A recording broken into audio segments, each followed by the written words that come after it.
Day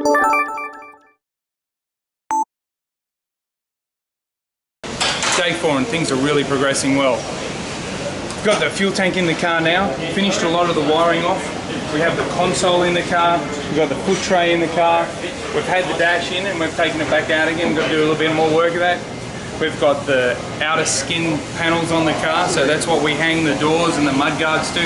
So it's really coming along well. The guys are working at the front now, getting a lot of that stuff done. Next thing to go in will be the cross member. Hopefully tomorrow night when we do the update, there'll be an engine in this car. So as I mentioned, the progress is really going well. In the shed next door, the guys are madly painting panels and getting that side of things ready.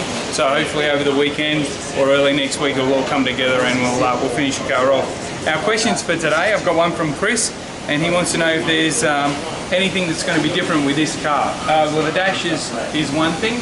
We're going to run the AAA dash that you saw at Adelaide for the first time. It's all carbon fibre, so that's pretty exciting for us. But mostly it'll be very similar stuff in the car, and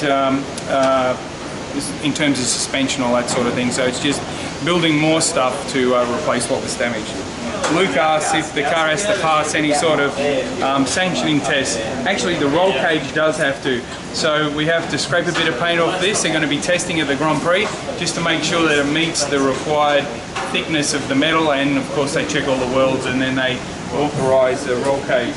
And Greg asks if the old car would have come back in as good a shape.